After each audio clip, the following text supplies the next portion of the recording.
السلام علیکم، کیسے ہیں آپ سب؟ امید کرتی ہوں کہ آپ سب خیریت سے ہوں، خوش ہوں، خوشحال ہوں۔ اللہ پاک تمام لوگوں کی پریشانیاں اور مشکلات دور فرمائے اور بہت ساری آسانیاں ان کے لیے کریں۔ اور جتنے بھی لوگ بیمار ہیں، اسپیشلی میں یہی کہوں گی کہ جتنے بھی بیمار لوگ ہیں، اللہ پاک ان کو صحت دے، تندرستی دے، شفا دے اور وہ اپنے گھر آ جائیں جو ہاسپٹلائز ہیں۔ آمین۔ کیونکہ جو پرابلم اس وقت میں فیس کر رہی ہوں، جو دیکھ رہی ہوں، میں آپ سے شیئر کروں گی، لیکن ابھی نہیں، نیکسٹ ولاگ میں۔ تو جو بھی پریشانی ہے اور کیوں میرا ولاگ اتنے دن کے بعد آیا اور کیا کیا مسئلے مسائل تھے، تو وہ میں اس ولاگ میں نہیں شیئر کر سکتی، میں آپ سے شیئر کروں گی نیکسٹ ولاگ میں۔ تو اس وقت بھی آپ دیکھ رہے ہوں گے کہ یہ کیا کام ہو رہا ہے، کافی سارا سامان میرا پھیلا ہوا ہے، کیونکہ میرا فریج جو ہے وہ خراب ہو چکا تھا اور ابھی وارنٹی میں تھا، اس کو 1 سال بھی نہیں ہوا تھا فریج لیا ہوئے، تو یہ پرابلم آ گئی۔ پھر ہم نے سروس سینٹر کال کر کے ہم نے جو ان کے ہیں ان کو بلایا، نمائندوں کو، کہ بھئی آپ آ کے یہ جو ہے فریج کا جو بھی مسئلہ ہے آپ دیکھیں کیا مسئلہ ہے، وہ حل کر دیں، تو تاکہ ہمارے لیے پرابلم بہت ہو گئی تھی کیونکہ ہم اتنے پھر پریشان ہو گئے کہ یہ لاسٹ ایئر بھی ہمارے ساتھ ایسی پرابلم ہوئی تھی کہ ہمارا فریج جو ہے وہ بالکل بند ہو گیا تھا اور خراب ہو گیا تھا، جو کمپریسر ہوتا ہے۔ پھر اسی دوران ہم نے لینے کے لیے جب نکلے ہی تھے تو لاک ڈاؤن لگ گیا، اور لاک ڈاؤن کی وجہ سے ہم فریج خرید نہیں سکے کیونکہ تمام شاپس جو ہیں وہ بند ہو چکی تھیں، اور اتنی پریشانی اٹھائی، اتنی پریشانی، رمضان آنے سے پہلے پہلے بہت مشکل سے آن لائن ہم نے لیا، اور آن لائن تو نہیں، سوری، وہ میری جو چھوٹی بھابھی ہیں ان کے کزن سے انہوں نے بہت مشکل سے کس طریقے سے بھی ارینج کروا دیا تھا کیونکہ ان کی اپنی ایک شاپ تھی، تو اس وجہ سے یہ فریج کا مسئلہ حل ہوا۔ تو ہم نے بہت ہی مشکلات اٹھائی تھی، تو میں بہت ڈر گئی تھی کہ میں یہ مشکلات دوبارہ نہیں اٹھانا چاہتی ہوں، اللہ خیر کرے کہ ایسا کیوں ہوا نا، فریج اتنی جلدی کیوں خراب ہو گیا۔ تو بس پھر ان کو بلایا اور وہ یہی کہہ رہے تھے کہ اگر جو بھی خرابی ہے گھر میں ٹھیک ہو گئی تو ہو گئی، ورنہ پھر ہم ساتھ لے کے جائیں گے، لیکن اللہ کا لاکھ لاکھ شکر ہے کہ وہ گھر میں ٹھیک ہو گئی۔ تو جتنے بھی وہ فروٹس وغیرہ رکھے ہوئے تھے تو میں نے سوچا ان کی میں چاٹ بنا دیتی ہوں، تو مطلب خراب ہونے سے بچ جائیں گے، اور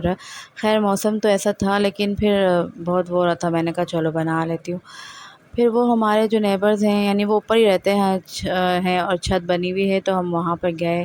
ٹائم اسپینڈ کرنے کے لیے، کافی بور ہو رہے تھے، تو ان لوگوں نے مرغی لی ہے، تو عبداللہ کہہ رہا تھا کہ میں دیکھوں گا، وہاں گئے تو پھر ساتھ ساتھ ہم بیٹھ گئے تھے وہ ویکس وغیرہ کرنے کے لیے ان کے پاس۔ یہ جو مشین رکھی ہوئی، تو میں ان کی سسٹر کی ویکس کرنے لگ گئی، میں نے کہا چلیں فارغ ہیں تو میں کر لیتی ہوں، اور یہ فرق دکھا رہی تھی کہ دیکھیں کتنے اچھے طریقے سے ہو گیا ہے، تو بہت چھوٹا موٹا کام کر لیتی ہوں، ہو جاتا ہے۔ تو بس یہی جو میں آپ سے آج وائس اوور کر رہی ہوں، تو کیونکہ میں نے یہ سب چیزیں میں نے سیو کر کے رکھی ہوئی تھی، مجھے یہ اپلوڈ کرنا تھا بٹ میں نہیں اپلوڈ کر پائی تھی، اور وائس اوور میں دوبارہ سے کر رہی ہوں، تو میں نے کہا کہ چلو اب تھوڑی سی بہتری ہے تو میں وائس اوور کر کے اسے اپلوڈ کر دیتی ہوں، پھر کیا مسئلے مسائل ہوئے، کیا پریشانی ہوئی، میں وہ آپ سے بعد میں شیئر کروں گی۔ تو آپ یہ ہے کہ جو بھی اس وقت میرے چینل پہ نیو ہیں تو پلیز سبسکرائب کیجیے میرے چینل کو، لائک کریں، شیئر کریں، اور زیادہ لمبی تو میں نہیں بناتی ہوں ویڈیو، لیکن جو چھوٹی بھی ہے تو آپ پلیز فل واچ کریں اور دیکھیں، اور پلیز دعاؤں میں مجھے یاد رکھیں، جو بھی نیو ہے وہ پلیز سبسکرائب کرتے ہی جائیں۔ اور وہاں سے یہ دیکھیں، وہ میں نے جو آپ کو مرغی دکھائی تھی، تو وہ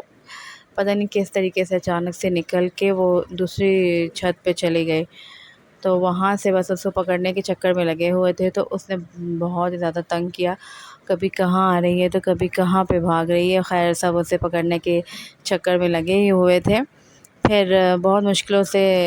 حد آ تو گئی، وہ اسے پکڑ لیا ہم لوگوں نے، لیکن مجھے تو بہت ڈر لگ رہا تھا، اور میں دروازے کے اندر سے ہی دیکھ کے اور دروازہ بند کر رہی تھی کہ کہیں وہ اڑتے ہوئے اندر ہی نہ آ جائے۔ تو انہوں نے نیو لی تھی تو وہ اس وقت آدھی نہیں تھی، تو وہ یہاں وہاں بھاگے ہی جا رہی تھی، تو اس نے کافی مطلب تنگ کیا، اور اس کے علاوہ یہ ہے کہ پھر وہ ہتے آ گئی اور ہاتھ مطلب ہتے سے بعد یہ پکڑی گئی وہ، تو بس انہی چکروں میں پھر ہم لگے رہے، دن گزرتا گیا اور کچھ پتہ ہی نہیں چلا کیسے ٹائم گزر گیا۔ تو خیر اس وقت کوئی جینٹس نہیں تھا تو ہم لیڈیز ہی لگے ہوئے تھے کہ ہم اسے پکڑ لیں. تو اسے پکڑ کے پھر اچھے سے ہم نے بند کر دیا کہ اب دوبارہ نہ یہ اس طریقے سے بھاگے. اور وہ اڑ اڑ کے بھاگ رہی تھی تو قابو میں بھی نہیں آ رہی تھی. اور پھر بہت کوشش کرتے ہوئے پکڑ لیا اور ہم پھر نیچے آ گئے. اب نیچے آئے تو عبداللہ کے بابا، عبداللہ کو ڈونٹس بہت پسند ہیں تو وہ لے کر آئے ہوئے تھے. تو بس وہی مجھے اتنے پسند نہیں ہیں، نہ میں نے کبھی زیادہ شوق سے کھائے ہیں، لیکن یہ مجھے بہت اچھے لگ رہے تھے اور اس وقت بھوک بھی لگی ہوئی تھی. تو میں نے جب ٹرائی کیا تو یہ مجھے بہت اچھے لگے، بہت ٹیسٹی تھے. ہمارے یہاں پہ ایک بیکری ہے حافظ کی، تو وہاں سے بہت اچھی فریش چیزیں مل جاتی ہیں. تو بس وہ کھایا، عبداللہ کو کھلایا کیونکہ پھر کھانے کا ٹائم ہو چکا تھا، رات ہو گئی تھی. تو جو